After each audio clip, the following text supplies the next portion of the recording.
Welcome back to the PolitBureau. Let's face it, politicians often find themselves in situations where they try to put a different angle on a story in order to deflect from difficult situations.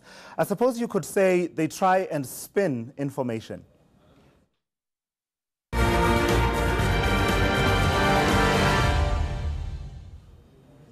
In the past week, Public Enterprises Minister Lynn Brown told us she's accepted the Eskom board's decision to allow Brian Molefe to return to the position of CEO. I have accepted that Mr. Molefe would be in the employ of Eskom until the end of his contract. I still think it's a better proposition than paying Mr. Molefe 30 million rand as a pension. Media strategist Chris Vick is in the PolitBureau. Chris, did the minister spin or did she spanner the problem? She says it was cheaper to give him his old job back than to pay him 30 million rand.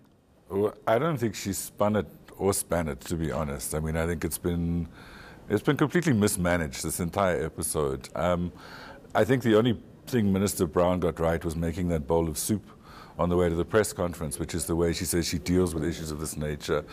But I think we make the wrong assumption around how government's communicating on the Eskom issue.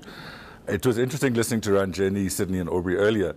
You've got a criminal enterprise running the state, a mafia in a sense, as the SACP, the SACC and the Public Protector says. You don't expect the mafia to spin things. The Italian mafia certainly didn't, the Russian mafia didn't, the Chinese mafia didn't. The South African mafia is not going to do that either. I don't think they care about public opinion on this issue. I don't think they care what the headlines say.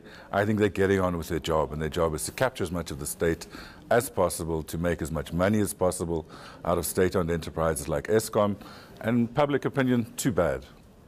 Right, let me take advantage while I have you here. We're seeing a story this morning that makes allegations against Minister Jeff Radebe. Last week it was the, a lady that was making allegations, that has been making consistent allegations against Minister Malusi Gigaba. How difficult do the personal lives and choices of politicians make the political space, given that, of course, you want to give hearing to everything that does happen in a society such as ours, but at the same time you need to be circumspect? Well, I think the difficulty that people in public office don't accept is you're in public office. Everything you do is visible, and whether it's true or not, it's going to get out. And I think we live in an era where what Aubrey refers to as fake news is very commonplace.